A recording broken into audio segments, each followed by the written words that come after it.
अग्नि वन अग्नि काल अग्नि पाताल अग्नि रक्षक अग्नि रण अग्नि।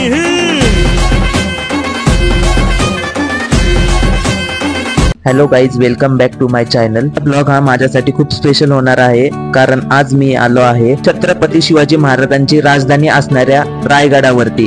तर तुम्ही हा व्हिडिओ संपूर्ण पहा, तुम्हाला नक्कीच आवडेल।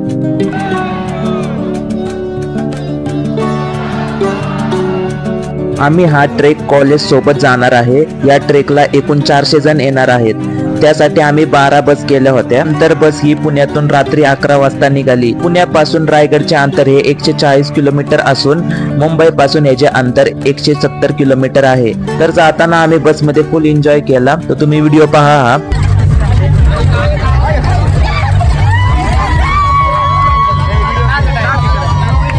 त्यानंतर गडाच्या पायथ्याला सकाळी आम्ही 7ला पोहोचलो। मग आम्ही छत्रपती शिवाजी महाराजांची घोषणा देऊन गड चढायला सुरुवात केली। रायगडची उंची ही समुद्र सपाटीपासून 2875 फूट इतकी आहे।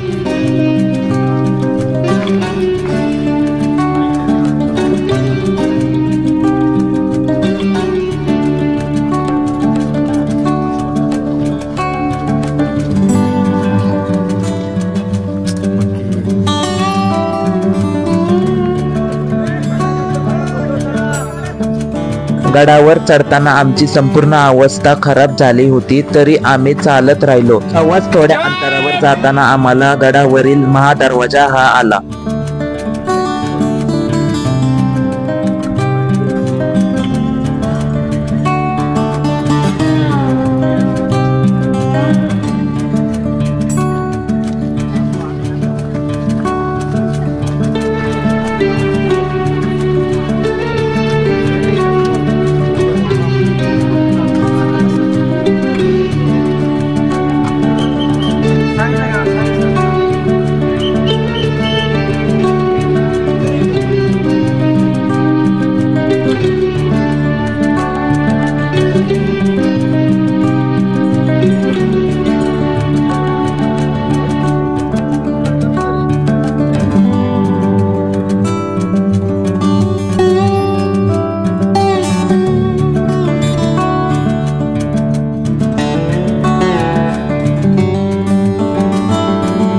पोहोचल्यावर आम्ही सर्वात पहिले नगरखान्याकडे गेलो।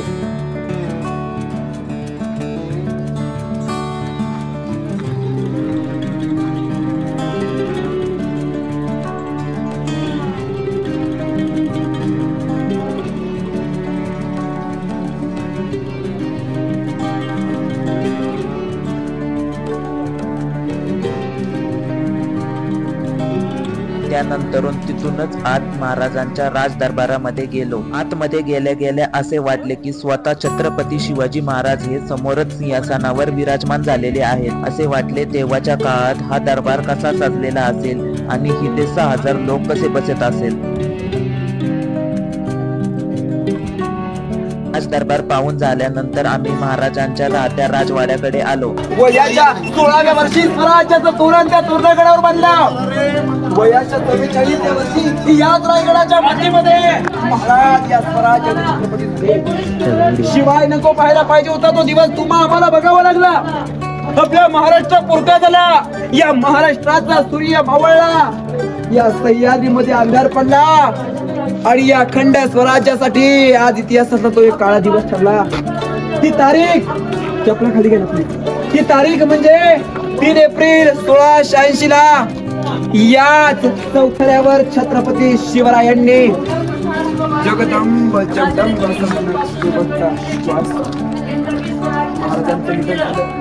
आणि राजांचं निधन झालंय। ही बातमी औरंगजेबाकडे गेली आहे।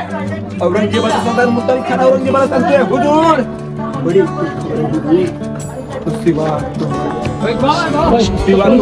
हे शब्द त्या औरंगजेबाने ऐकले आणि ते औरंगजेब त्याच्या सिंहासनावर उतरतोय, सिंहासनासमोर गुढी टेकवतोय आणि परमेश्वराकडे हात करून प्रार्थना करतोय, काय तेरे अल्लाह तेरे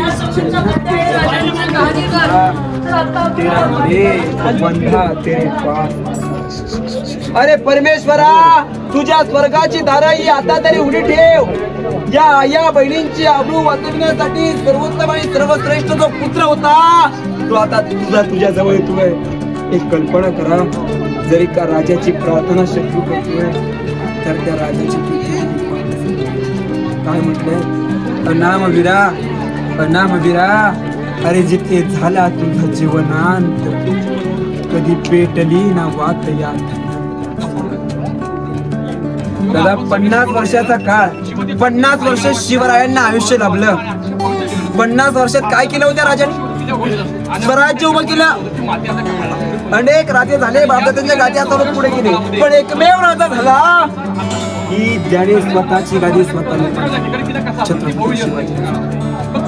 आज जर सांगायचं म्हटलं तर कपाळावर चंद्रकोर लावतोय केवळ आणि केवळ त्या छत्रपती शिवाजी.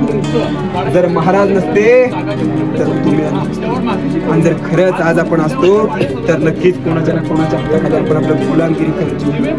म्हणून काय म्हटलंय की या रायगडावर खडे पसरले शिवरायांच्या पायी, या रायगडावर खडे पसरले शिवरायांच्या पायी, आणि हीच आपल्याला हिरे माणिके, दुसरी दौलत नाही, दुसरी दौलत नाही. शेवटची 10 वर्ष राजे इथे राहिले. राजांचं निधन झालं आणि इथून 1 किलोमीटर अंतरावर जगदीश्वराचं मंदिर आहे, तिकडे राजांच्या देहाकडे सरणी दिली.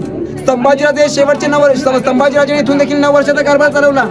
संभाजीराजे 9 वर्ष होते. याच्या बाजूला पिण्याच्या पाण्याचा टाका आहे, त्या बाजूला स्नानगृह, आंघोळी करण्याची जागा, पुढे सचिवालय दफ्तरखाना आहे, तो बघायला जाऊयात. बोला छत्रपती शिवाजी महाराज की जय. चला खाली उतरा.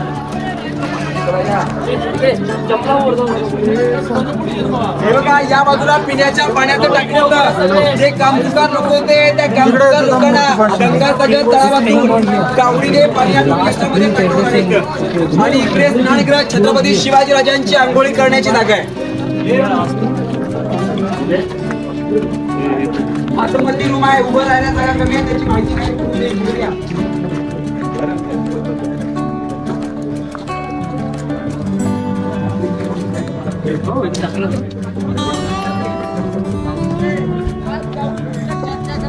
हे फ्रेंड हे ते असणार वॉच टावर.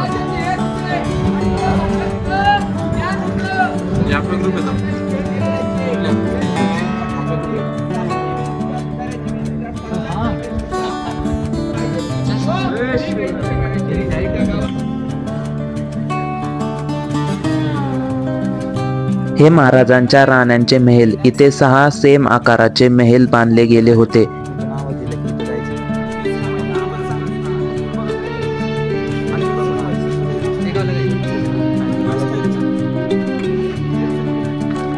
राण्यांचे महल बघून झाल्यानंतर आम्ही धान्य कोठारांपाशी पोहोचलो. इथे महाराजांच्या काळात गडावरील संपूर्ण धान्य ठेवले जात. त्यानंतरून पेशवाई काळात याचा वापर हा कैद्यांना ठेवण्यासाठी केला जात होता. त्याच्या समोर हे महाराजांच्या अष्टप्रधानांचे वाडे. इथूनच राजांच्या संपूर्ण किल्ल्यांचा कामकाज पाहिला जात होता.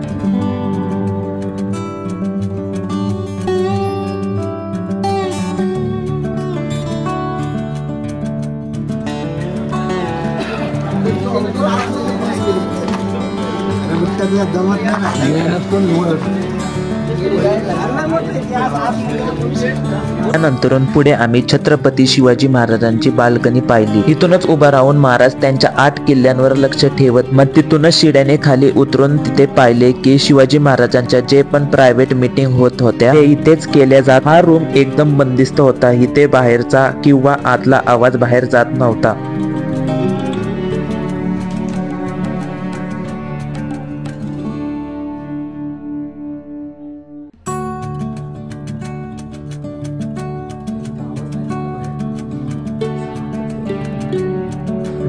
खतरनाक रे, काहीच आवाज जात नाही बाहेर. थोडा पण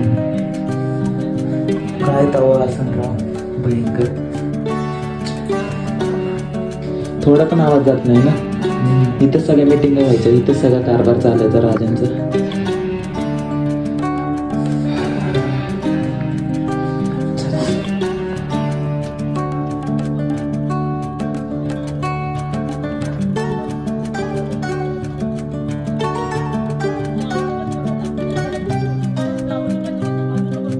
तिथून पुढे आम्ही शिवकालीन जिथे होळी पेटवली जात असे तिथे पोचलो. या मैदानावर स्वराज्याची तेव्हा पहिली होळी पेटवली जात होती.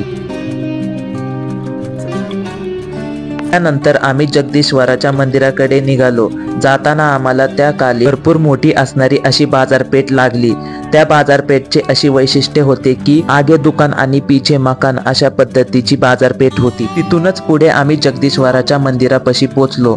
मग आम्ही जगदीश्वराचे दर्शन घेऊन छत्रपती शिवाजी महाराजांच्या समाधीस्थळी पोहोचलो. तिथे अत्यंत शांतता पाहायला मिळाली. त्याच्याच पुढे मंदिराच्या पहिल्या पायरीवर ज्यांनी हा किल्ला बांधला गेला त्यांचे नाव लिहिलेले पाहायला मिळाले. नंतर आम्ही टकमक टोक पाहिले. इथूनच महाराजांच्या काळात कोणीही गुन्हा करल त्याला पोत्यात घालून इथूनच फेकून दिले जात होते.